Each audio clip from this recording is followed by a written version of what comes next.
Shalom, selamat pagi Bapak Ibu sekalian, saudara-saudaraku. Kita akan mulai ibadah. Terlebih dahulu saya akan sampaikan kalau pada hari ini mungkin kita akan menyembah Dia, memuji Dia dengan baru ya mungkin ya. Tapi puji Tuhan kita boleh menghadap hadirat Tuhan.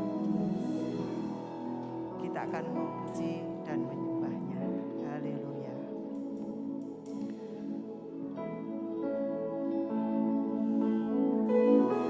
Kita bersyukur karena kasih setia Tuhan setiap hari baru. Kita boleh menyaksikan kemurahan Tuhan. Kita boleh merasakan hadirat-Nya. Haleluya.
Penyertaan-Mu Tuhan di dalam hidup kami Tuhan. Terima kasih Tuhan. Kalau pada saat ini Tuhan kami datang bersama-sama saudara-saudara kami, keluarga besar GKPY Tuhan. Terima kasih Tuhan.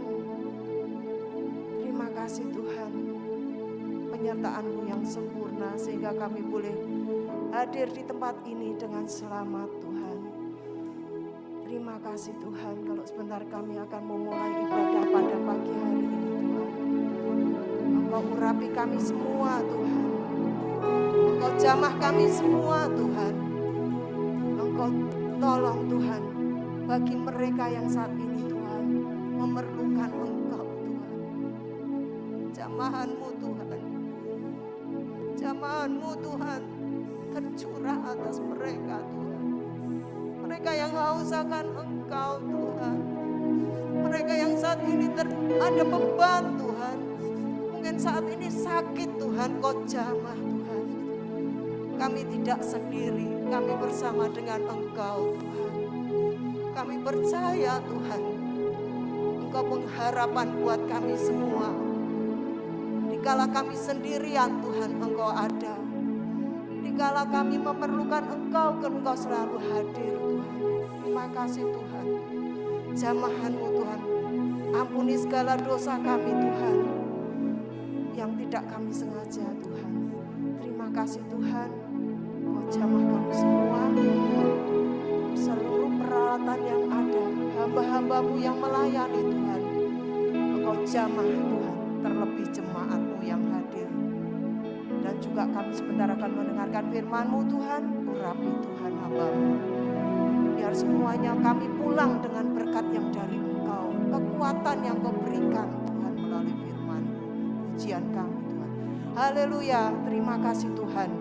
Jika ada roh-roh yang akan mengambil bagian pada saat ini yang tidak dari Engkau Tuhan, kami patahkan, kami hancurkan di dalam nama Yesus. Kami percaya kuasa-Mu penuh ada di tempat ini.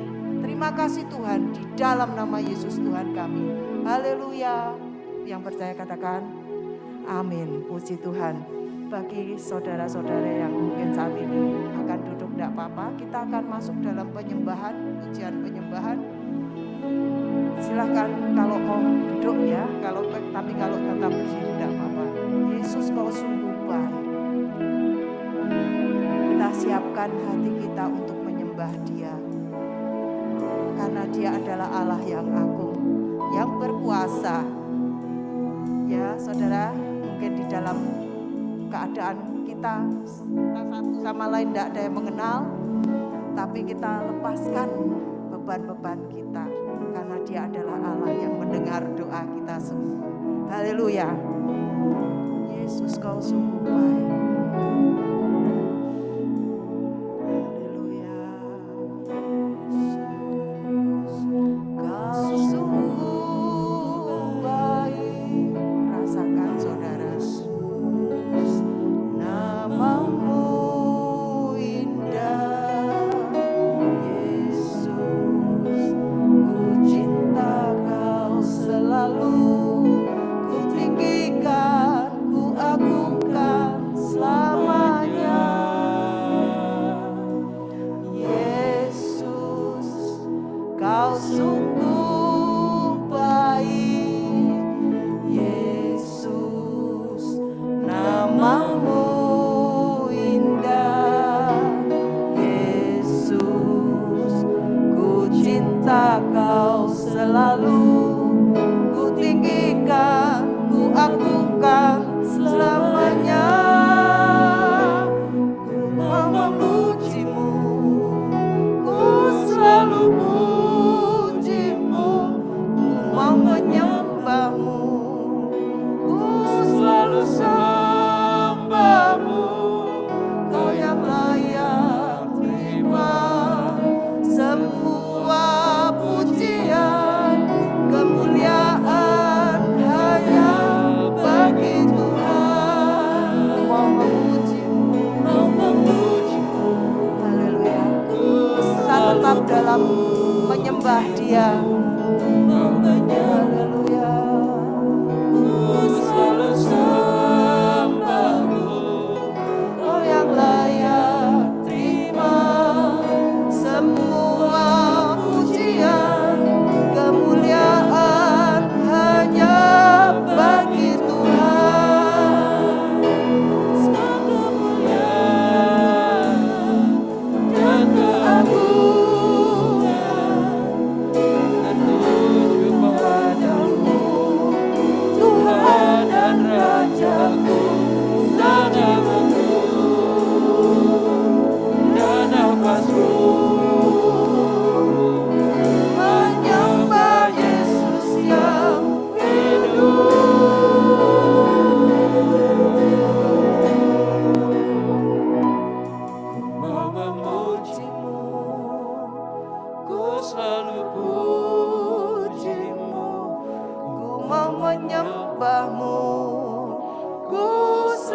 sembahmu, Kau yang layak terima semua pujian, kemuliaan hanya bagimu. Mau memujimu, ku mau memujimu, ku selalu pujimu, ku mau menyembahmu, ku selalu sembahmu, Kau yang layak terima semua pujian, kemuliaan hanya bagi Tuhan. Kau yang layak, Kau yang layak terima semua pujian, kemuliaan, Kau yang layak.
datang saudara.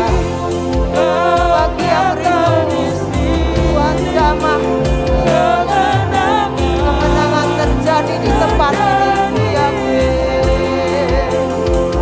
Ku yakin Kau hadir di sini. Ku rasakan kuasa yang tak terbatas.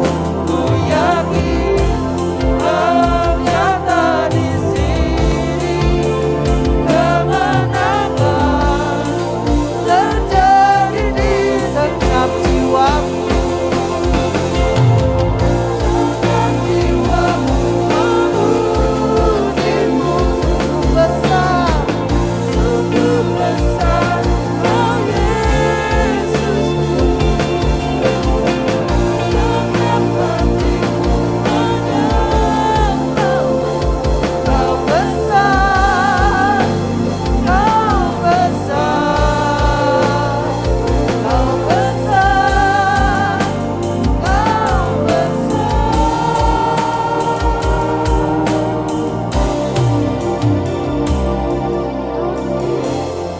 Kau hadir di sini. Yang percaya katakan amin. Ku rasakan kuasa yang tak terbatas. Ku yakin Kau nyata di sini. Kemenangan terjadi di sini.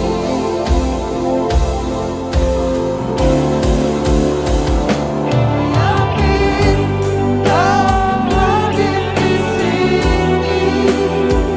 Ku rasakan kuasa yang tak terbatas. Ku yakin Kau nyata di sini. Kemenangan terjadi. Ku yakin Kau hadir di sini. Ku rasakan kuasa yang tak terbatas. Ku yakin Kau nyata di sini.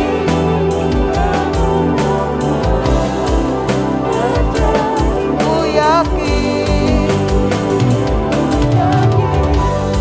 haleluya, di sini. Ku rasakan kuasa yang tak terbatas. Ku yakin Kau nyata di sini. Kemenangan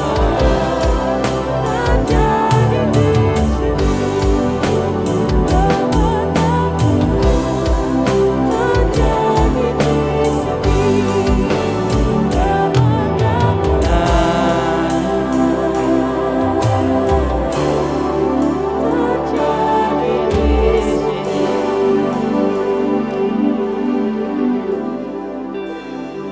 Haleluya, haleluya, haleluya.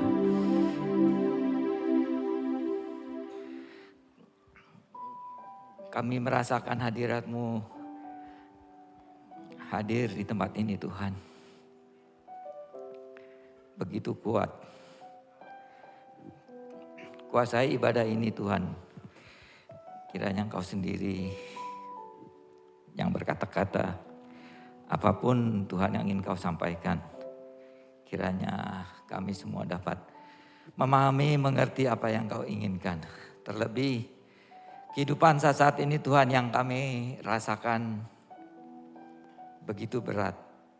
Tapi di dalam Kau Tuhan, kami melihat ada kemenangan. Di dalam Kau Tuhan, kami melihat sukacita yang penuh. Untuk itu Tuhan, Engkau sendiri yang hadir dalam ibadah ini. Kami berdoa, kami peralaskan hanya dalam nama Tuhan Yesus Kristus sebagai Juru Selamat kami.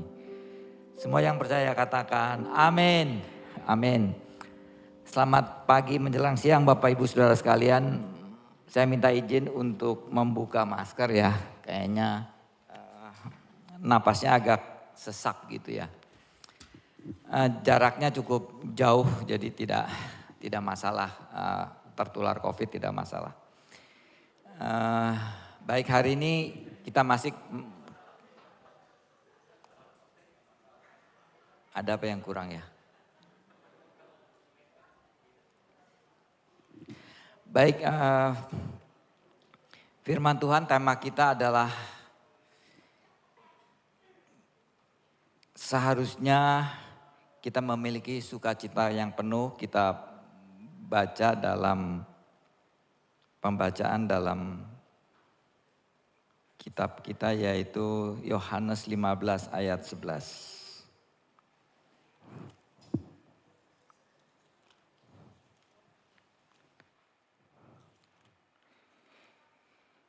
Yohanes 15 ayat 11, semuanya itu kukatakan kepadamu supaya sukacitaku ada di dalam kamu dan sukacitamu itu menjadi penuh.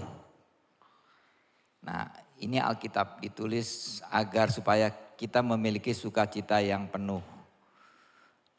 Apa yang ditulis oleh Alkitab seharusnya kita mengalami.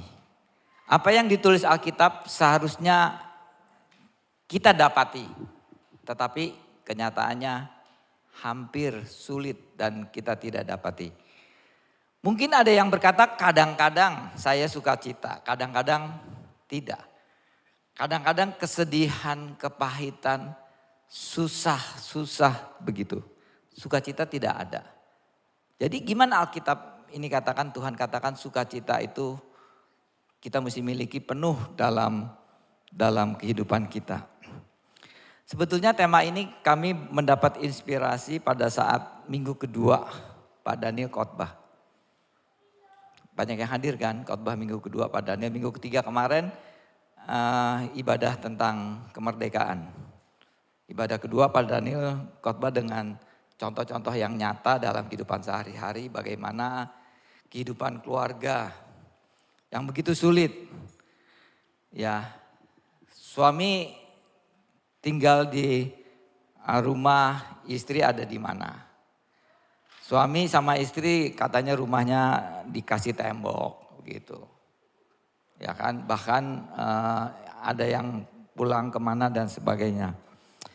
Bahkan Pak Daniel tawarkan dikatakan bahwa marilah kepadaku hai kamu sekalian yang letih lesu dan berbeban berat, datanglah kepadaku. Jadi apakah kehidupan kita selalu mengalami hidup beban berat? Betul ada beban berat. Tapi apakah itu tidak menyebabkan kita mengalami sukacita? Kita tidak lepas dari beban berat. Tetapi apakah sukacita itu juga kita tidak dapatkan?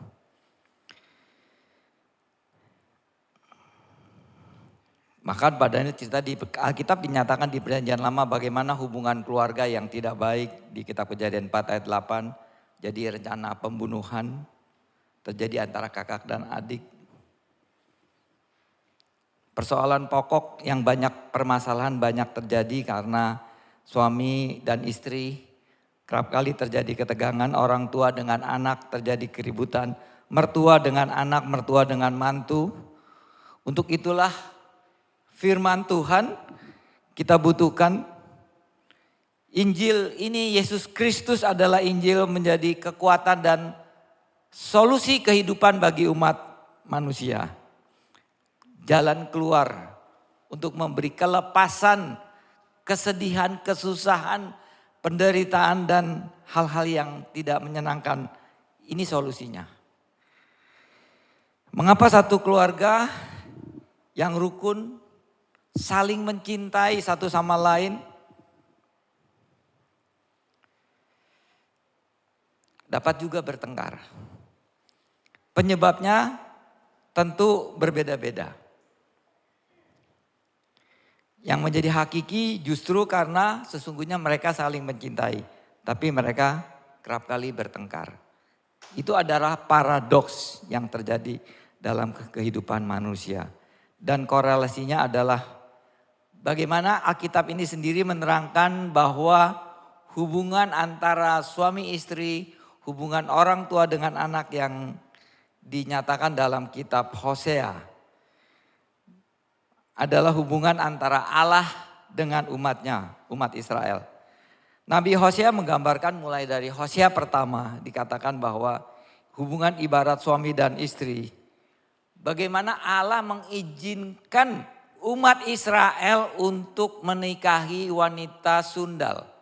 Wanita yang Tuhan tidak kehendaki. Di Hosea dikatakan. Sehingga anak-anak itu menghasilkan anak-anak yang Allah katakan, berilah nama anak itu Rohana. Kalau dibaca ya, sebetulnya kami tidak mau membahas ini, tapi ini menjadi pendahuluan. Apa itu artinya rohana? Sebab aku, Allah itu tidak akan menyayangi kaum umat Israel. Padahal umat Israel adalah umat pilihan Allah. Allah yang telah memilih umat itu. Tetapi di satu sisi umat Allah itu, umat Israel tidak sepikir, tidak sepaham dengan Allah. Sehingga apa yang Allah inginkan tidak sesuai dengan apa yang mereka lakukan. Akhirnya ketidakcocokan, ribut antara Allah dengan umat Israel. Sehingga sama seperti hubungan keluarga. Suami dan istri kerap kali ribut karena ada ketidakpahaman, ketidakcocokan antara satu dengan yang lainnya. Begitu pula di pasal 11 bagaimana hubungan orang tua dan anak. Kasih Tuhan kepada umat Israel tidak putus, atau kasih Tuhan kepada umat Israel itu sempurna dan full, penuh. Kasih Tuhan penuh kepada umat Israel, tapi umat Israel tidak memahami kasih Allah yang begitu besar kepada umatnya. Sehingga inilah yang kami katakan adalah percekcokan antara suami dan istri, antara Allah dengan umatnya. Di pasal 11 dikatakan makin kupanggil umatku kepada Allah supaya duduk diam bersama dengan Allah. Tetapi mereka umat Tuhan makin pergi meninggalkan Allah dan Tuhan. Jadi harapan Allah yang tidak terpenuhi oleh umat itu. Bahkan mereka mempersembahkan korban-korban persembahan kepada Baal. Itu contoh hubungan antara Allah dengan umatnya yang selalu tidak cocok. Begitu pula dalam hubungan keluarga.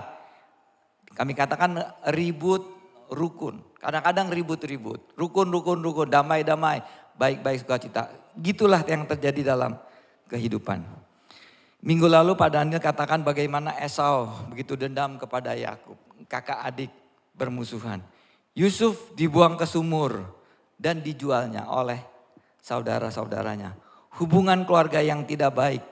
Itu sudah ada dinyatakan dalam Alkitab. Apakah kehidupan seperti ini yang terus berlanjut kepada kehidupan kita? Kehidupan keluarga-keluarga kita pada masa saat ini, apakah seperti itu? Kita perjanjian lama hanya menggambarkan keadaan kondisi kehidupan manusia yang terjadi seperti itu.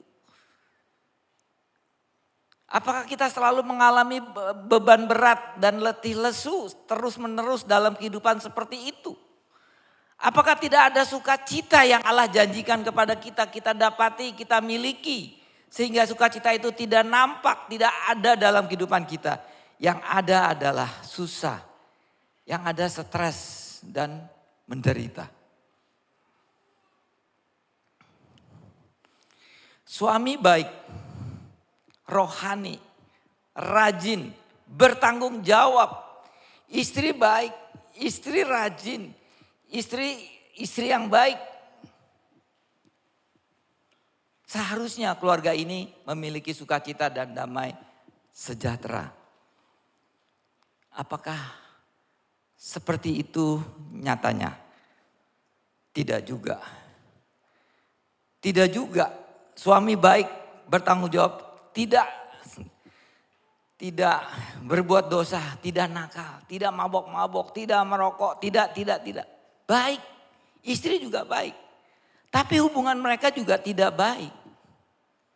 Gimana? Ada sesuatu yang perlu kita pahami, yang kita perlu kaji. Untuk itulah makanya hari ini kami ngambil tema firman Tuhan seperti ini. Mereka kerap kali berdiam, tidak mau ribut secara keras, secara besar. Karena dua-duanya baik, dua-duanya mengasihi. Akhirnya mereka diam. Suami diam, istri diam. Tidak ribut, tapi juga tidak ada sukacita dan tidak ada damai sejahtera kepada kedua orang itu. Sebelum menikah, dalam keluarga kita berkumpul, ada anak-anak, ada adik kakak semua. Tapi setelah menikah mereka berpisah satu dengan yang lainnya. Mereka mempunyai rumah tangga yang baru. Akhirnya mereka membentuk keluarga-keluarga baru. Bapak dan ibu, suami istri akhirnya mereka menjadi kedua kembali. Apakah hidup mereka berkeluarga juga memiliki kedamaian dan sukacita? Itu yang perlu kita tanyakan. Ada banyak faktor penyebab sehingga sukacita itu tidak didapatkan. Faktor-faktor penyebab sukacita tidak didapatkan karena pada umumnya manusia itu adalah egois. Dari sejak lahir, sejak anak-anak manusia itu udah egois. Baik suami, baik istri masing-masing egois. Yang kedua, adanya karakter yang berbeda antara suami dan istri. Adanya karakter yang berbeda antara anak yang satu, anak yang kedua. Adanya karakter yang berbeda antara anak dengan suami dan anak dengan ibu dan sebagainya. Penyebab faktor yang keributan yang ketiga karena adanya kebutuhan yang berbeda. Adanya kebutuhan suami sendiri, adanya kebutuhan istri sendiri, adanya kebutuhan anak sendiri yang berbeda. Dengan kesibukannya masing-masing sehingga mereka tidak pernah dapat klop satu dengan yang lainnya.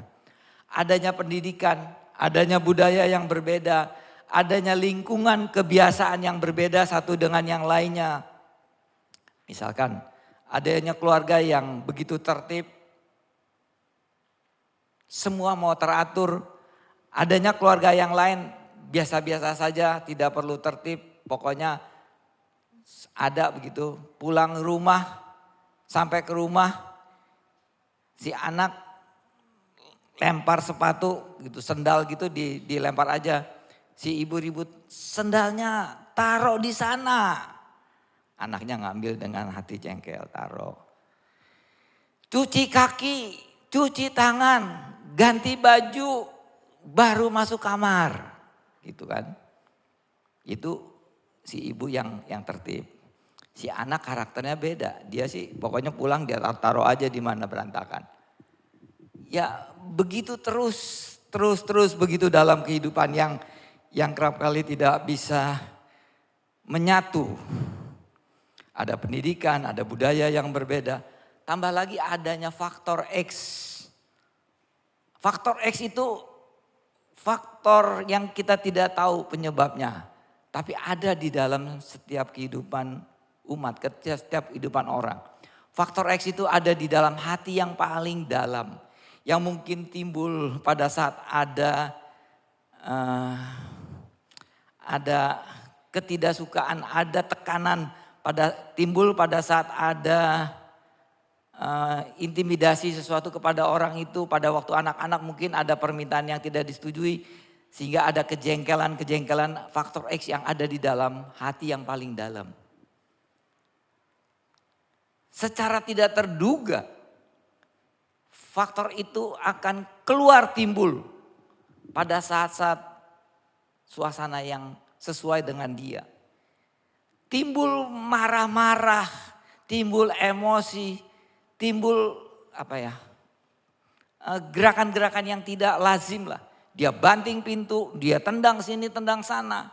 Faktor X yang kita tidak tahu. Mungkin di dalam hati kecil orang itu ada sesuatu yang menyakiti dia. Itu timbul secara seketika dia sepertinya memberontak. Ada hal-hal demikian yang kerap kali membuat ketidakdamaian bagi kita sebagai anak-anak Tuhan. Kebahagiaan dan sukacita bukan tergantung dari banyaknya uang. Kebahagiaan bukan tergantung dari harta yang berlimpah. Memang banyak uang dapat membuat sukacita, bisa. Apakah bisa selamanya orang yang banyak uang dapat sukacita? Sukacita tidak tergantung dari luar, tapi apa yang ada di dalam hati kita. Kita Filipi 4 ayat 4 dikatakan, bersukacitalah senantiasa, kukatakan bersukacita. Alkitab. Bukan dikatakan bersukacitalah kalau kamu mendapatkan untung, bersukacitalah kalau kamu dapat bonus. Tidak. Bersukacitalah senantiasa. Sekali lagi kukatakan bersukacita. Filipi 4 ayat 4 artinya. Sukacita itu kita dapatkan seharusnya kapan saja kita miliki. Tapi itu kita tidak miliki sukacita itu.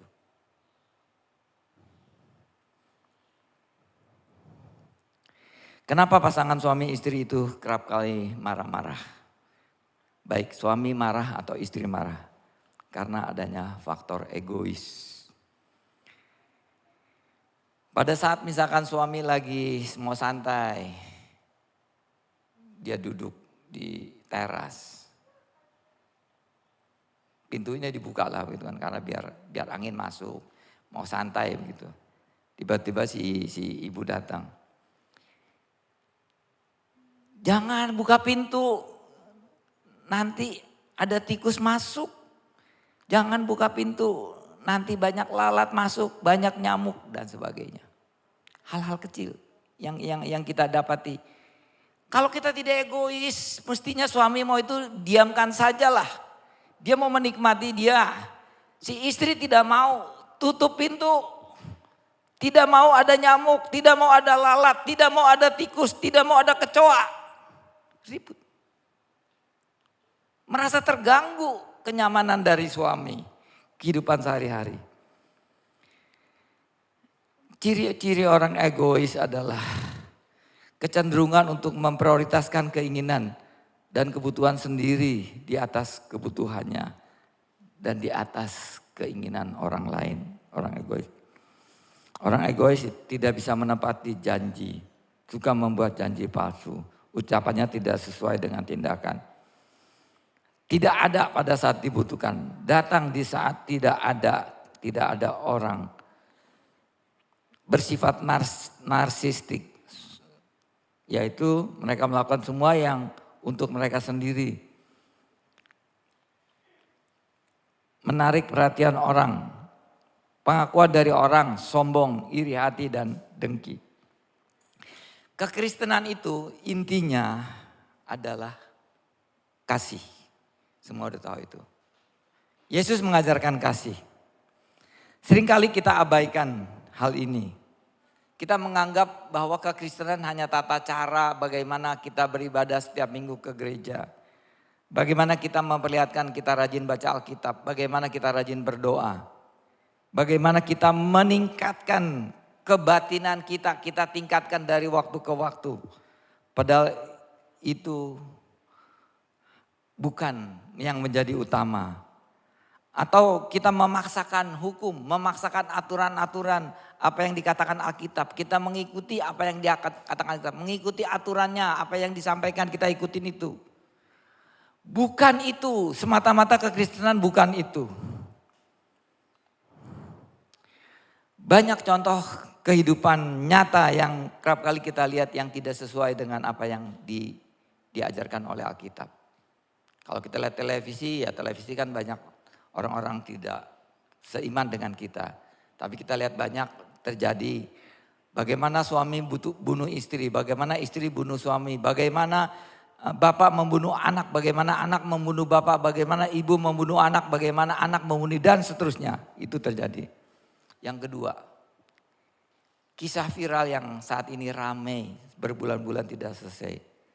Yang kita tahu adalah bagaimana seorang perwira masing bawah lah, Brigadir Yosua yang dibunuh oleh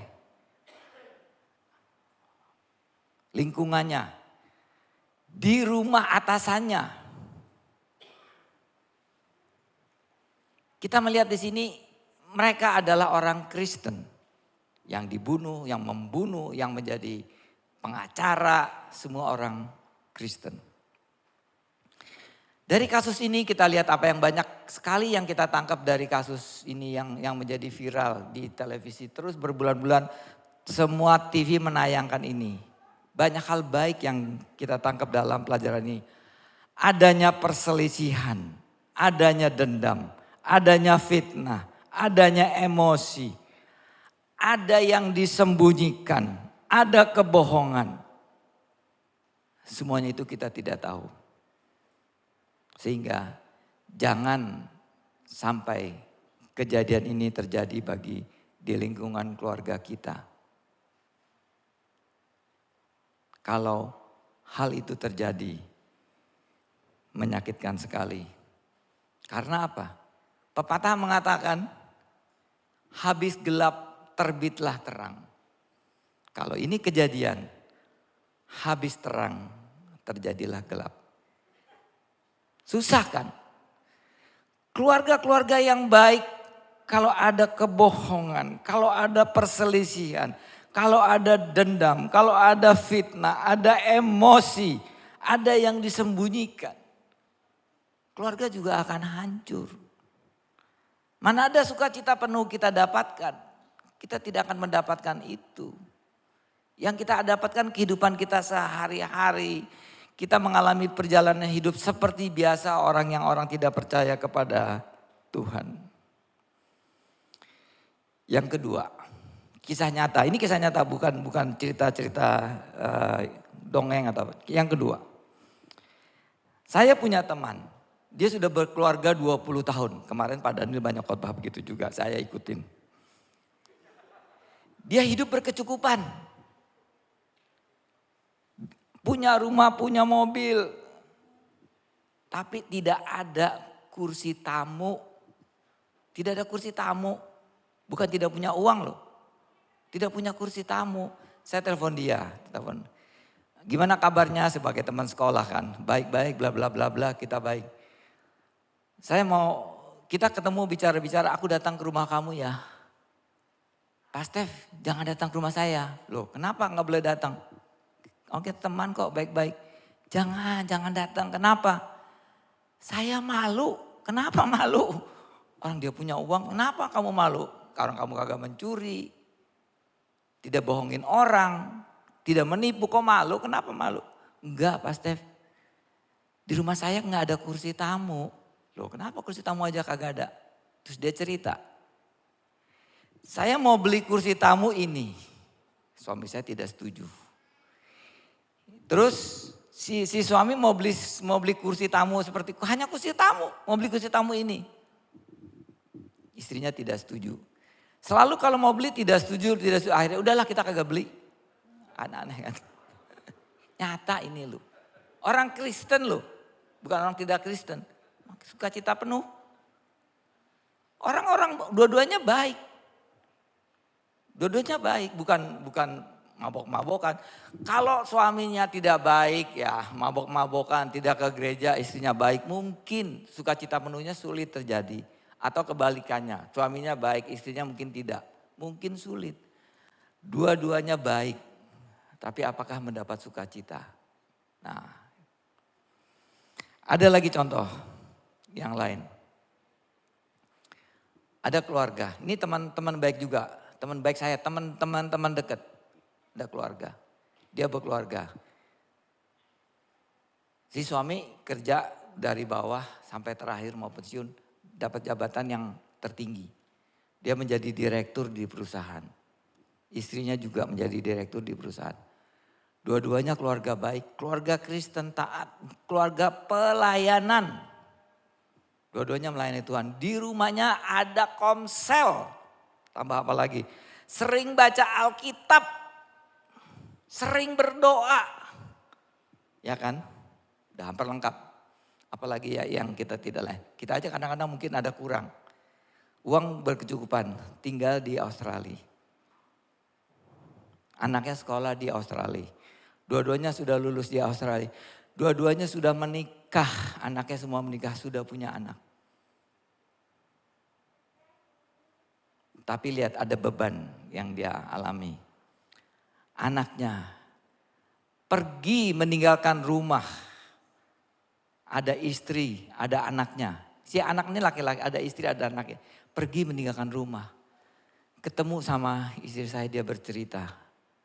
Anaknya sampai sekarang sudah 4 tahun pergi meninggalkan rumah, tidak pulang. Ya, bebannya tersendiri kan, beda kan. Kita nggak ada apa-apa. Kita beban sedikit ribut, itu beban. Orang tua anaknya pergi meninggalkan rumah, ya mati kagak tahu kemana. Udah lapor polisi, sudah lapor polisi. Nggak ada berita apa-apa. Kenapa keluarga begini? Karena mungkin kita tidak tahu, masing tebak-tebak. Apakah anaknya sakit hati kepada orang tuanya, kepada istrinya, apa kepada siapa di rumahnya sehingga dia meninggalkan rumah tidak mau pulang. Suaminya tidak tahu, bapaknya tidak tahu menghubungi anak ini di mana. Berat. Saya juga kalau ngeliat gini berat juga kejadian seperti ini. Anak Tuhan anak baik. Makanya saya katakan apakah sukacita itu didapatkan? Sukacita penuh. Topik kita adalah sukacita penuh. Karena kita tidak mau jemaat Tuhan kita di sini juga tidak mengalami sukacita. Kadang-kadang dapat sukacita, kadang-kadang tidak.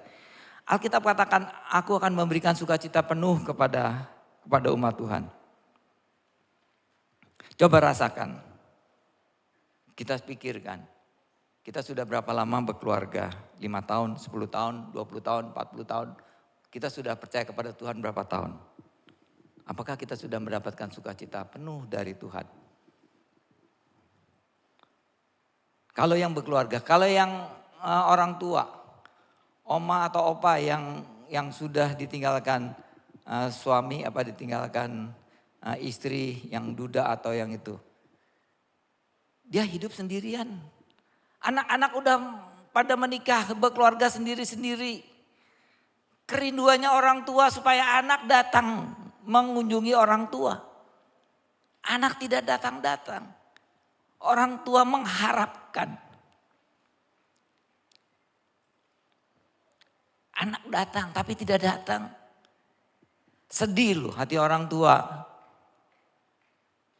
Kalau terus dilakukan kehidupan seperti ini, maka yang terjadi adalah stres dan depresi.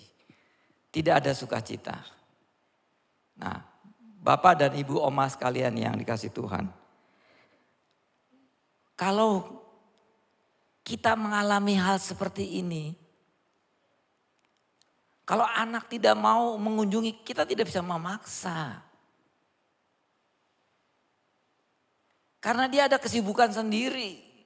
Dia lagi-lagi waktu-waktu produktif. Dia untuk bekerja. Dia tidak ada waktu untuk mengunjungi orang tua. Mungkin dia akan telepon. Tapi telepon sekalipun dia hubungi tidak dapat menggantikan hubungan orang tua dengan anak.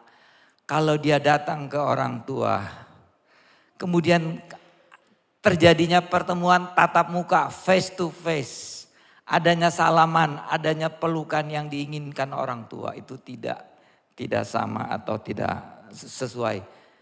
Dengan telepon tidak cukup.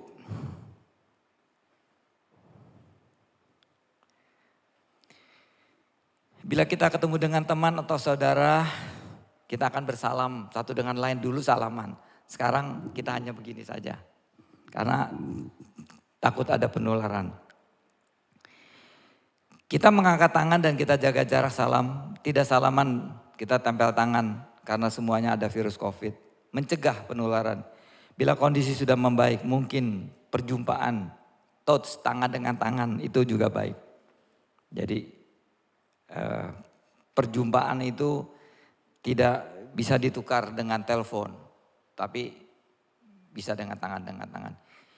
Ibadah menurut saya juga, ibadah secara online tidak mendapatkan 100%. Kita merasakan kehadiran Tuhan dan tidak merasakan hal yang kita dapatkan. Bisa ibadah online, tidak salah. Tapi hanya pada kondisi tertentu kalau tidak diizinkan untuk berkumpul. Tidak diizinkan berkumpul akhirnya kita online. Ya itu udahlah. Tapi kalau kita diizinkan berkumpul. Masa sekarang masih online? Kamu kemana? online om ibadah. Kamu kagak ibadah, ya online aja. Sama seperti orang tua dengan anak. Yang orang tua anaknya ingin anaknya hadir berjumpa ketemu. Tapi hanya online saja telepon. Tapi kalau memang dia kerja di luar negeri atau apa ya, ke luar kota ya sudah mau diapa. Tapi kalau dalam kota berbeda. Tangan kita ada 5. Ada jari ibu jari, jempol, ada telunjuk, ada jari tengah, ada jari manis, ada kelingking. Telapak tangan terbuka ini, jari ini tidak rata. Ada yang di atas, ada yang kecil, ada yang di bawah, ada yang rendah. Jempol, ibu jari itu menyatakan adalah, ini simbol filosofi aja ya. Jempol adalah simbol dari pemimpin atau pejabat. Dia katakan baik, dia katakan lakukan dengan kasih jempol. Telunjuk adalah telunjuk adalah orang kaya atau orang yang memiliki sesuatu yang lebih tinggi dari orang lain sehingga dia menunjuk. Kamu lakukan ini, kamu kerjakan ini, telunjuk, menyatakan itu. Yang 3 jari tengah itu adalah yang paling tinggi, ini adalah orang bijak, orang yang mempunyai pengetahuan. Orang pandai, orang pintar. Jari manis adalah unsur-unsur manis, sesuatu yang manis, wajah yang manis atau suara yang manis di jari manis. Kelingking ini menggambarkan adalah kaum perempuan, kaum wanita. Walaupun dia kecil ya, tapi dia banyak melakukan sesuatu hal. Walaupun dia wanita, dia bisa berjumpa dengan jempol atau ibu jari dengan pemimpin. Walaupun dia sepertinya itu kecil. Ada 5 hal yang membantu kita dalam kesulitan kita untuk mendapatkan kebahagiaan, untuk mendapatkan sukacita. Melalui 5 tangan ini kita dapat bekerja, dapat menggenggam sesuatu, dapat menulis, dapat mendorong. Melalui tangan ini kita banyak melakukan hal dengan 5 jari ini. Kalau di antara 5 ini kita ada yang putus, misalkan jempol tidak ada, sulit kita memegangnya, sulit. 5 ini adalah kelengkapan. Ada 5 hal yang dapat membantu kita untuk kita memiliki sukacita penuh. Baik kepada keluarga, bapak dan ibu, baik kepada anak-anak, anak remaja, anak pemuda, atau orang tua, lansia dan sebagainya. 5 hal yang perlu kita tangani. Yang pertama adalah kualitas waktu, quality life. 5 ini yang sering kali disampaikan adalah bahasa kasih 5 yang diinginkan. Yang pertama kualitas waktu atau quality time. Bagaimana di kitab Matius 1 ayat 23, Yesus diberi nama Immanuel. Artinya Immanuel, Matius 1 ayat 23. Anak darah itu melahirkan seorang anak yang namanya Immanuel, yang artinya Allah menyertai kita. Kita ada di mana? Allah hadir ada di mana? Waktu Allah itu begitu banyak. Allah menyediakan waktu untuk dia selalu ada bersama dengan kita. Immanuel. Atau di Matius 28 ayat 20. Tuhan Yesus mengajarkan kepada kita seperti amanat agung itu. Tuhan akan menyertai kita. Tuhan akan menyertai kamu senantiasa sampai kepada akhir zaman. Kualitas waktu. Tuhan menyediakan waktu untuk kita. Dia akan ada kepada kita dimanapun kita berada sampai kepada akhir zaman. Yohanes 14 ayat 18. Aku tidak akan meninggalkan kamu yatim piatu. Sebelum Tuhan Yesus disalib, sebelum Tuhan Yesus meninggalkan murid-muridnya, Tuhan Yesus tahu kalau murid-muridnya nanti akan mengalami gundah gulana, gelisah, takut. Tidak ada yang menyertainya, tidak ada yang mendampinginya, tidak ada yang menolongnya. Tuhan Yesus tahu. Sehingga dia katakan, aku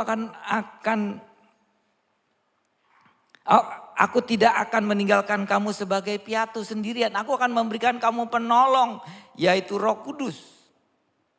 Artinya, Tuhan itu sudah menyediakan waktu bagi kita. Quality time. Tapi kerap kali kita tidak menyediakan waktu kepada Tuhan. Kita tidak pernah menyediakan waktu untuk, kalau saya kepada istri tidak pernah menyediakan waktu kepada suami, sibuk bekerja. Suami sibuk bekerja di kantor, sore kerja lagi buat tugas. Si istri sibuk di dapur, sibuk bersih-bersih, sibuk beres ini, beres itu, sibuk ini. Tidak ada waktu untuk suami dan tidak ada waktu untuk anak. Tidak baik. Satu, kalau kita mau memiliki sukacita penuh, kita harus memiliki waktu. Bagaimana Tuhan telah menyediakan waktu sama kita. Untuk itu kita pun harus menyediakan waktu untuk Tuhan. Waktu ibadah tidak ada, waktu doa tidak ada, waktu PA tidak ada. Yang hadir di PA, yang hadir di doa 10 orang, 15 orang, maksimum 20 orang dari jemaat. Tidak ada waktu. Tidak ada waktu Tuhan untuk waktu itu. Kapan waktunya? Tidak pernah menyediakan waktu untuk bersekutu dengan Tuhan. Tidak ada waktunya sendiri. Dulu saya waktunya juga begitu. Kadang-kadang berdoa malam. Kadang-kadang siapkan waktu malam. Tapi karena kita sudah tahu firman Tuhan ini. Akhirnya saya juga sibuk. Bukan saya kagak sibuk. Saya cari waktu kapan untuk bertemu dengan Tuhan. Waktu saya adalah jam 8 pagi. Saya bangun jam 7. Setengah 8 mandi siap-siap. Saya ke kantor jam 10. Bisa jam 9. Makanya setiap jam 8 saya sediakan waktu untuk Tuhan. Mau 15 menit, 30 menit atau 3/4 menit. Ada waktu untuk Tuhan. Seberapa sibuknya Bapak Ibu sehingga tidak ada waktu untuk Tuhan. Duduk diam di kaki Tuhan. Memuji Tuhan, bercakap-cakap, berdoa, apa keluhanmu. Apa masih ingat ada cerita saya pada bulan lalu bagaimana seorang ayah dengan putrinya. Ayahnya sudah ditinggal mati oleh istrinya, tinggal putrinya sendiri. Ayahnya pulang kerja. Pulang kerja dia berjumpa dengan putrinya. Bercakap-cakap dengan putrinya. Putrinya juga menyiapkan waktu untuk ayahnya. Pada saat makan, dia makan bersama. Kemudian ayahnya bilang, sore ini malam ini kita ke toko, kita belanja. Si putri menyiapkan waktu, dia pergi sama ayahnya keluar. Hidup bahagia si ayah ini. Setiap hari seperti itu. Putrinya menyediakan waktu, ayahnya menyediakan waktu untuk putrinya setelah pulang kerja. Tapi berjalan beberapa waktu. Tiba-tiba si putri ini diajak ayahnya untuk bercakap-cakap. Si putri bilang, "Pah, saya lagi sibuk, lain kali." Si ayahnya bilang, "Oke, nanti lain kali." Di hari kemudian ayahnya mengajak putrinya, kita pergi ke toko dan kita makan bersama di luar. "Pah, tidak ada waktu, kami sibuk." Lain kali diajakin lagi untuk bertemu. Dia katakan, "Pah, tidak ada waktu, kami sibuk." Ayahnya berpikir, apa yang terjadi kepada anaknya? Dulu dia mau diajak untuk pergi, diajak untuk bercakap-cakap. Tapi sekarang gak mau. Apakah ada kata-kata saya yang melukai hati anak ini? Sehingga dia jengkel sama saya. Si ayah berpikir-pikir tidak ada kata-kata yang menyakitkan yang saya sampaikan kepada anak ini. Ditunggu beberapa bulan kemudian ternyata si anak pada hari ulang tahun ayahnya Dia bungkus, dia kasih kado kepada ayahnya. Ayah, ini kado ulang tahunmu. Si anak berpikir begitu surprise. Kejutan bagi ayahnya. Sehingga ayahnya mengejut, mau menerima ayah itu. Terus si anak bilang, ini hasil rajutan saya selama ini berbulan-bulan. Jadi tas yang dia buat, dia rajut sendiri pakai benang gitu, dia rajut sendiri. Dia buat, dia kasih khusus untuk ayahnya. Apa yang ayah terima? Dia tidak terima kebahagiaan ayah itu, walaupun itu hasil tangan anak putrinya sendiri. Ayahnya kecewa. Nak, kalau saya tahu kamu tidak ada waktu untuk saya karena kamu merajut tas itu, kamu kasih saya. Lebih baik kamu beli dan minta uang papa. Saya kasih dan kamu belikan kado untuk papa. Daripada kamu tidak ada waktu untuk ketemu dengan papa sehingga beberapa bulan yang lalu papa itu begitu kaget dan terkejut. Kenapa tiba-tiba kamu tidak ada waktu untuk ngobrol? Tidak ada waktu untuk kita makan bersama. Ternyata kamu hanya habiskan waktu untuk ngerajut dan membuat kado sama papa. Nah, kisah ini menggambarkan ada pemikiran yang berbeda antara ayah dan anak. Anak berpikir hasil rajutannya membahagiakan orang tua. Tetapi yang membahagiakan adalah kualitas waktu. Waktu yang diberikan itu berharga untuk Tuhan, berharga untuk orang tua. Yang kedua, pemberian kasih. Yohanes 3 ayat 16. Karena begitu besar kasih Allah akan dunia ini sehingga dia mengaruniakan anaknya yang tunggal. Allah sendiri dia mau datang ke dalam dunia menjadi wujud seperti Yesus, anak yang tunggal. Supaya barang siapa yang percaya tidak binasa melainkan beroleh hidup yang kekal. Bagaimana kasih Allah kepada manusia yang begitu besar sehingga dia sendiri mau datang ke dunia menjadi manusia. Bahkan mati di kayu salib menderita untuk kita. Kerap kali kita mengaku Kristen. Tapi perbuatannya aku tidak suka. Perbuatannya aku tidak demen. Kristen perbuatannya tidak demen. Kekristenan di mata masyarakat itu sudah menjadi standar. Itu orang Kristen. Kok seperti ini? Langsung bisa ditunjuk. Yesus Kristus dia ada di dalam dunia, dia sudah menyatakan standar itu kepada kita orang-orang Kristen. Kepada muridnya. Sehingga ada banyak orang-orang Kristen yang mempunyai pemikiran. Kalau saya sudah beribadah, kalau saya sudah baca Alkitab, kalau saya sudah melayani, kalau saya sudah berpuasa, kalau saya sudah bersaat teduh, kalau saya sudah berbahasa lidah, kalau saya sudah bernubuat, kalau saya sudah menyembuhkan orang sakit. Apakah saya itu jadi orang Kristen yang baik? Semua itu tidak ada gunanya. Kita baca dalam 1 Korintus 3 ayat 1 sampai 7. 1 Korintus 3 ayat 1. Sekalipun aku dapat berkata-kata dengan semua bahasa manusia dan bahasa malaikat. Tetapi jika aku tidak mempunyai kasih, aku sama dengan gong yang berkumandang dan canang yang cemerincing. Yang kedua, sekalipun aku mempunyai karunia untuk bernubuat dan aku mengetahui segala rahasia dan memiliki seluruh pengetahuan dan sekalipun aku memiliki iman yang sempurna untuk memindahkan gunung.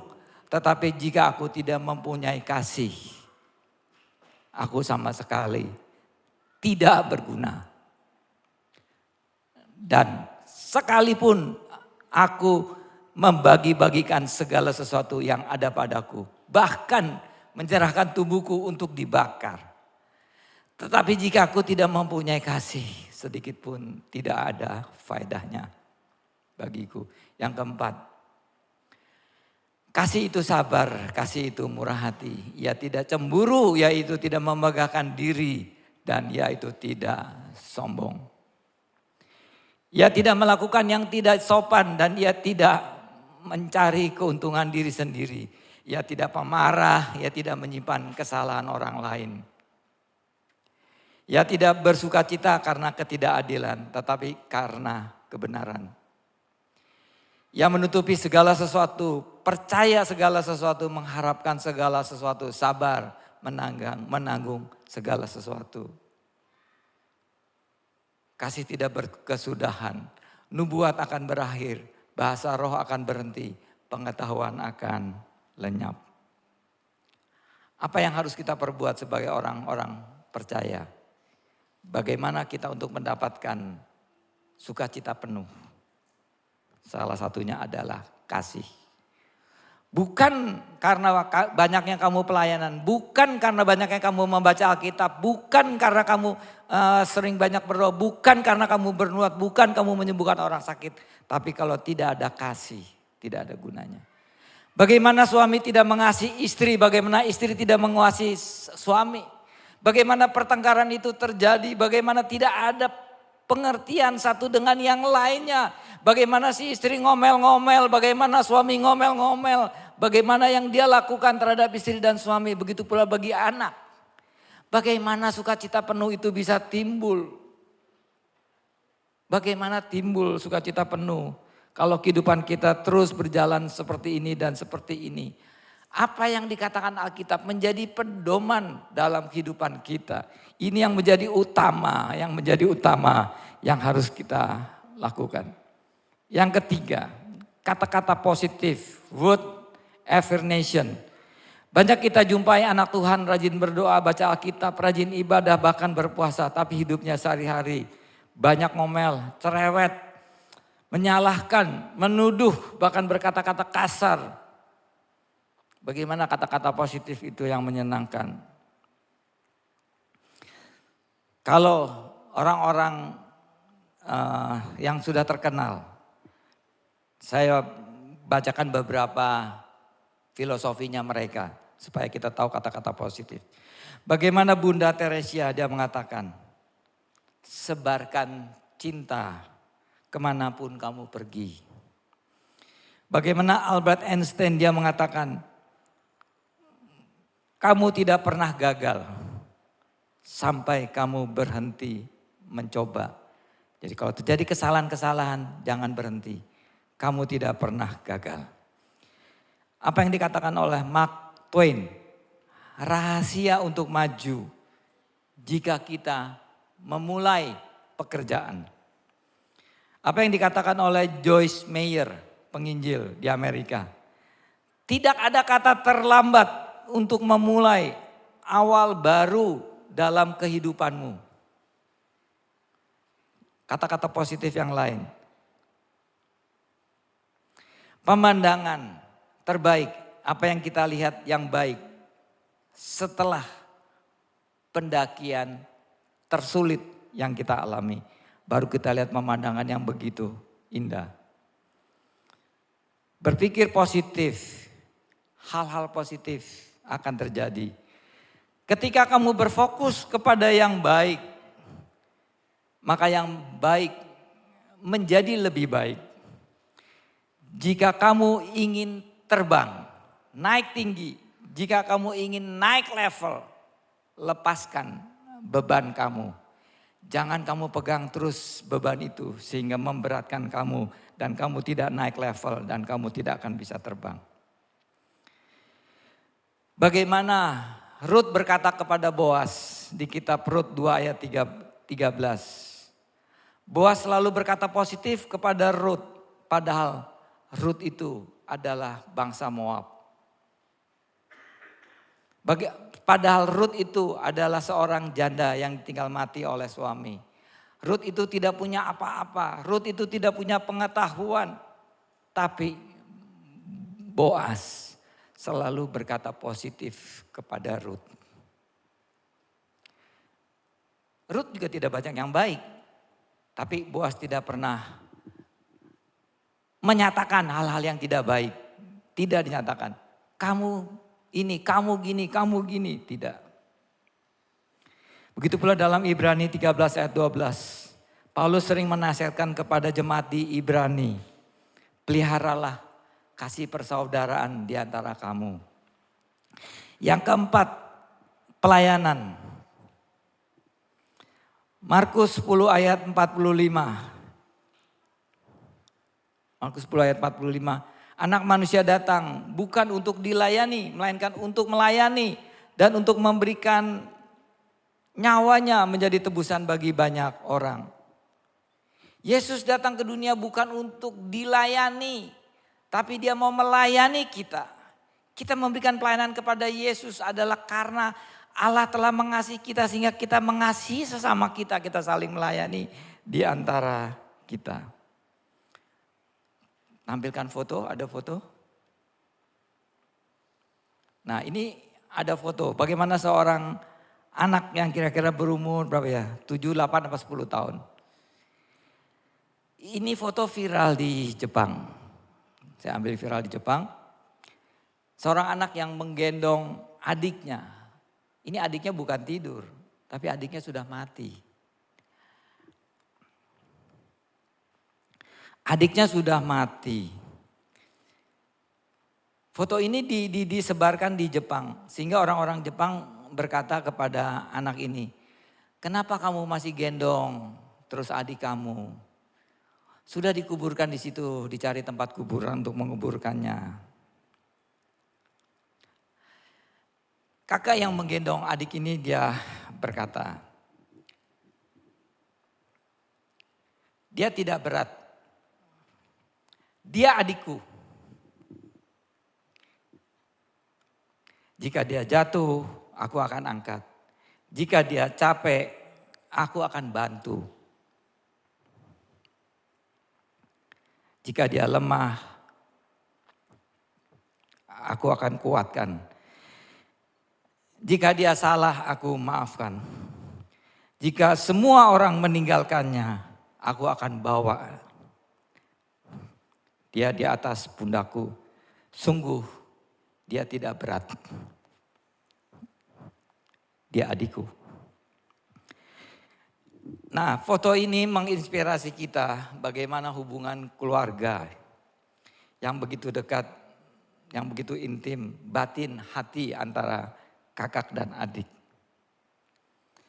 Tidak dapat dikalahkan oleh materi atau hal yang lain. Persoalan seperti ini kerap kali kita jumpai bagaimana kakak dan adik kerap kali bertengkar dan dia bermusuhan. Dia tidak mau berdamai satu dengan lainnya. Karena kesalahpahaman, karena ketidakmengertian antara saudara dengan saudara.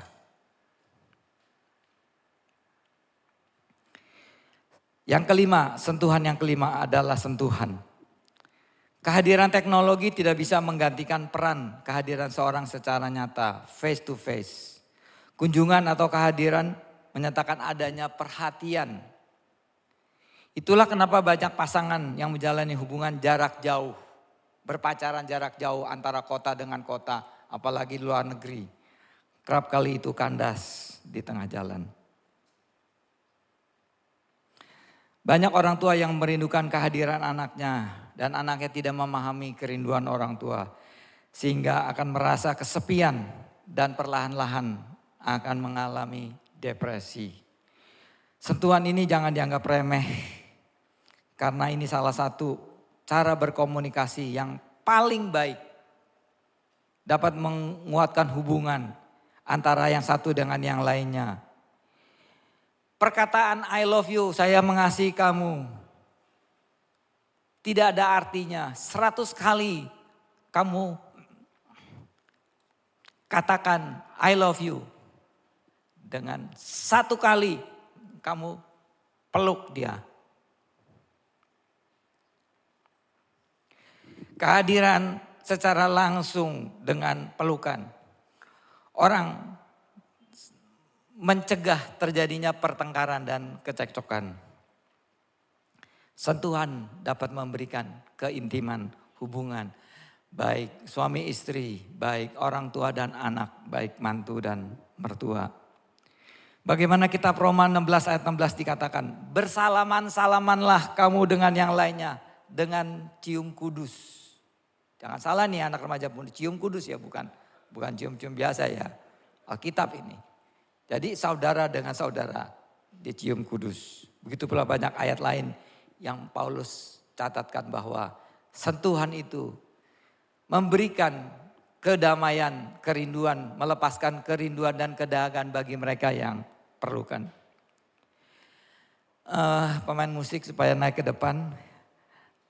Daud dapat menyentuh hati Tuhan karena kerinduannya memuji Tuhan.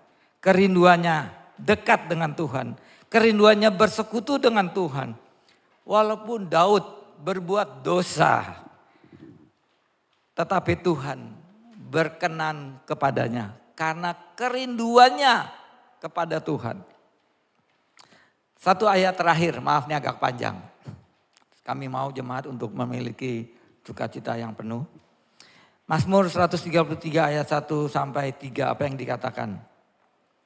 Nyanyian ziarah Daud, sungguh alangkah baiknya dan indahnya apabila saudara-saudara diam bersama dengan rukun. Diam bersama dengan rukun, ya bukan dengan ributnya nggak ada. Diam bersama dengan rukun. Yang kedua, seperti minyak yang baik di atas kepala meleleh ke janggut, yang meleleh ke janggut Harun dan ke leher jubahnya. Ayat yang ketiga, seperti embun gunung Hermon yang turun ke atas gunung-gunung Sion. Sebab kesanalah Tuhan menunjukkan berkat kehidupan untuk selama-lamanya. Tuhan menunjukkan berkat kepada keluarga yang hidupnya rukun. Yang hidupnya rukun, Tuhan menunjukkan berkat. Amin. Kami minta singer untuk nyanyikan lagu Berkat Kemurahan-Mu.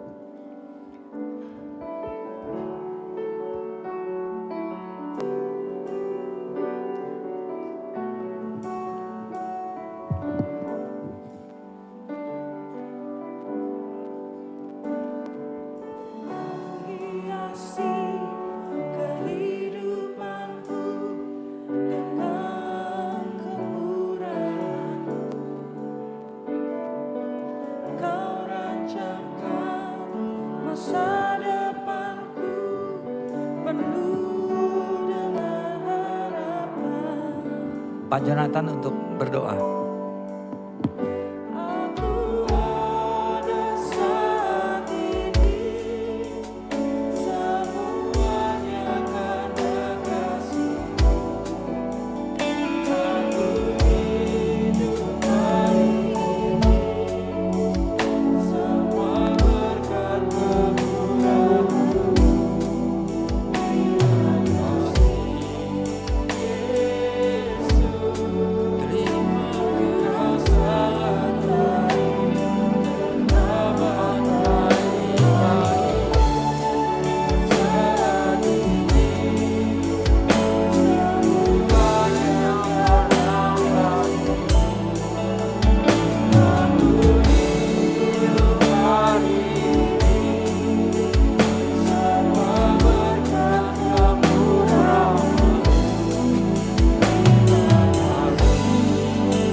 Sungguh kita merasakan bersyukur dan berterima kasih kepada Dia. Mari kita nyanyikan lagi sekali lagi lagu ini dengan bangkit berdiri. Nyatakan ekspresimu di dalam pujian ini, bahwa Dia sangat baik bagimu. Kehidupanku dengan kemurahan-Mu, Kau rancangkan masa depanku. Dia merancang masa depanmu dengan penuh harapan.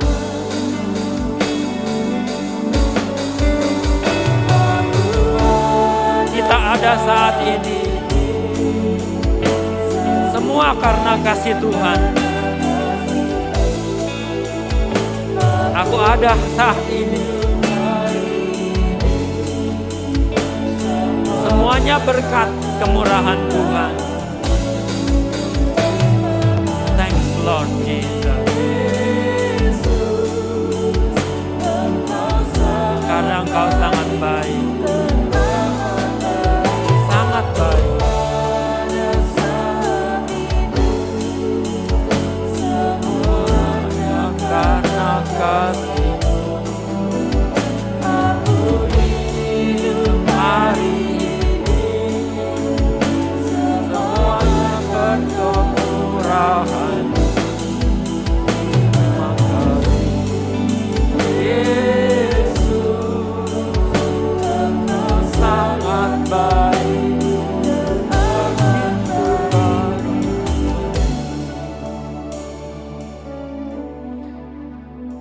Terima kasih Bapa di surga, penyertaan-Mu begitu mulia dan agung. Perlindungan-Mu begitu sempurna. Seringkali kami tidak pernah merasakan penyertaan dan perlindungan Tuhan yang membuat kami merasa sedih dan kecewa. Bapa, biarlah pada hari ini kami boleh menyadari dengan betul bahwa firman-Mu tidak pernah gagal, perkataan-Mu dan janji-Mu tidak pernah tidak terjadi. Kalau Engkau berkata penyertaan Tuhan hidup kepada kami sampai akhir zaman, Immanuel akan tetap terjadi. Biarlah damai Tuhan boleh terus menyertai setiap kami, sehingga kami boleh merasakan kasih Tuhan yang melimpah di dalam hidup kami. Dan keluar dari hidup ini memancar kepada kedamaian yang sempurna. Ajarkan kami ya Tuhan memiliki waktu yang terbaik di dalam hidup kami kepada Tuhan, kepada keluarga, kepada setiap orang yang ada di sekitar kami. Biarlah berkat kasih Tuhan boleh terus mengalir di dalam kami. Sehingga kami boleh menyatakan perkataan kami dengan benar dan positif kepada setiap orang. Sehingga damai Kristus boleh terus hidup di dalam kami. Ajar kami Tuhan untuk memberikan waktu yang terbaik di dalam setiap pelayanan kami. Sehingga kami boleh memberikan yang terbaik dalam hidup ini. Kami tidak bisa memberikan yang terbaik kepada Engkau Tuhan. Tapi kami bisa memberikan yang terbaik kepada umat Tuhan. Terima kasih Bapa.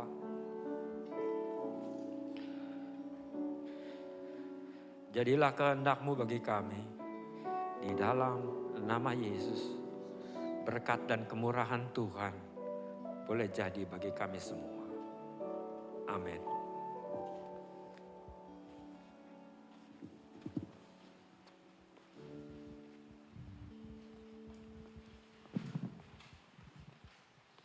Shalom Bapak Ibu jemaat yang dikasih Tuhan. Shalom. Puji syukur kita dapat berjumpa kembali di gereja. Pada saat kali ini saya ingin membacakan pengumuman hari Minggu tanggal 28 Agustus 2022. Pertama-tama Gereja Kristen Pantai Kosta Yerusalem mengucapkan terima kasih banyak untuk pelayanan Bapak Pendeta Stefanus Lukas. Kami juga mengucapkan terima kasih untuk seluruh pelayan yang sudah mengambil bagian dalam pelayanan hari ini. Tuhan Yesus memberkati. Pengumuman yang pertama yaitu untuk latihan choir atau paduan suara. Diingatkan untuk seluruh pelayan yang tergabung dalam choir atau kelompok paduan suara, hari ini setelah ibadah raya ini akan diadakan latihan. Ditunggu kehadiran Bapak Ibu, Saudara-saudari sekalian. Yang kedua, yaitu program penggalangan dana bagi pengembangan gereja GKPI Jatinegara. Sehubungan dengan rencana pembelian rumah untuk perluasan gedung gereja maupun renovasi ruang ibadah untuk mendukung kegiatan di GKPI Jatinegara, gereja mengundang seluruh jemaat untuk dapat bersama-sama berpartisipasi dengan cara menabur bagi pekerjaan rumah. Jika Bapak Ibu Saudara sekalian ingin menabur dalam program ini, dapat memasukkan dana ke dalam amplop persembahan dengan mencantumkan keterangan dana pengembangan gereja. Jadi di kotak persembahan di belakang ada amplop, bisa dipakai, dananya dimasukkan ke situ, lalu ditulis keterangannya dana pengembangan gereja. Seperti itu ya. Sekian pengumuman pada hari ini. Terima kasih, Tuhan Yesus memberkati.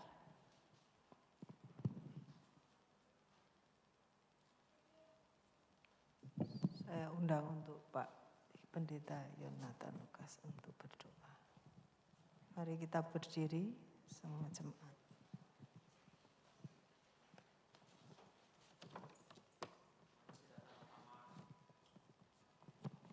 Kita satukan hati, kita mau berdoa buat ibadah yang kita akan akhiri ini.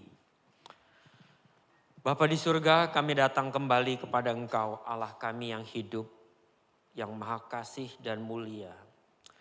Kami bersyukur buat kesempatan yang Kau berikan kepada kami kalau kami boleh berbakti dan beribadah pada hari ini. Biarlah berkat Tuhan boleh terus menyertai setiap kami, umat Tuhan yang Kau kasihi. Terima kasih Bapa buat kesempatan yang Kau berikan buat kami menaikkan syukur kami lewat pujian. Terima kasih Bapa kalau Kau masih memberikan kami kesempatan untuk dapat melayani Tuhan lewat pelayanan kami. Terima kasih Bapa kalau kami boleh berbuat sesuatu yang terbaik yang kami bisa kerjakan di gereja di tempat ini. Kami berdoa khusus buat Pak Stefanus dan keluarga, Tuhan berkati lewat firman Tuhan yang diberikannya. Kami bersyukur buat semua pelayan Tuhan yang sudah terlibat hari ini dalam pelayanan yang mereka kerjakan. Biar kasih kemurahan Tuhan, kemampuan Tuhan yang Kau berikan kepada mereka lewat karunia dan hikmat-Mu bertambah-tambah di dalam diri mereka semua. Kami bersyukur Bapak Engkau masih memberikan kami kesempatan untuk dapat duduk bersama pada hari ini untuk beribadah. Biarlah tangan kasih Tuhan memberkati setiap kami. Khusus juga kami berdoa bagi mereka yang akan memberikan persembahan, Tuhan berkati dengan limpahnya. Karena kami tahu lewat itu semua kami tidak bisa memberikan kepada Tuhan. Kami hanya bisa memberikan kepada pelayanan kami di dalam gereja. Apakah itu dengan kemampuan yang kami punya, apakah itu dengan keadaan kami yang kami bisa lakukan. Termasuk juga persembahan yang kami buat. Kau memberkati mereka-mereka semua yang terlibat di dalam setiap kegiatan aktivitas gereja ini yang tidak kami bisa lihat. Kami berdoa juga buat rumah di sekitar kami, khususnya di tempat kiri dan kanan kami. Kalau Engkau menghendaki untuk kami miliki, tidak ada perkara yang tidak mungkin bagimu Tuhan. Kami berdoa buat semua tempat ini. Kalau Tuhan mau izinkan, maka jadilah menurut kehendak-Mu. Terima kasih Bapak, kami tak lupa berdoa buat negeri dan bangsa kami Indonesia. Tuhan jaga lindungi negeri ini dari segala kehancuran, dari segala kerusuhan. Kami mengetahui banyak sekali negara-negara di luar sana yang mengalami kehancuran dan kegoncangan karena situasi dan kondisi. Tapi kami bersyukur Engkau tetap menjaga negeri ini dan tidak akan terjadi semua itu. Beri hikmat kepada Pak Jokowi, para menteri dan aparatur pemerintahan yang ada di negeri ini. Badan legislatif dan badan yudikatif untuk dapat bersama-sama menegakkan keadilan dan kebenaran. Kirimkan roh pertobatan atas bangsa dan negara kami. Pakai anak-anak Tuhan yang ada di negeri ini untuk menjadi terang dan menjadi berkat. Terima kasih Bapak. Kami berdoa untuk umat Tuhan yang hadir pada hari ini. Tuhan berkati mereka.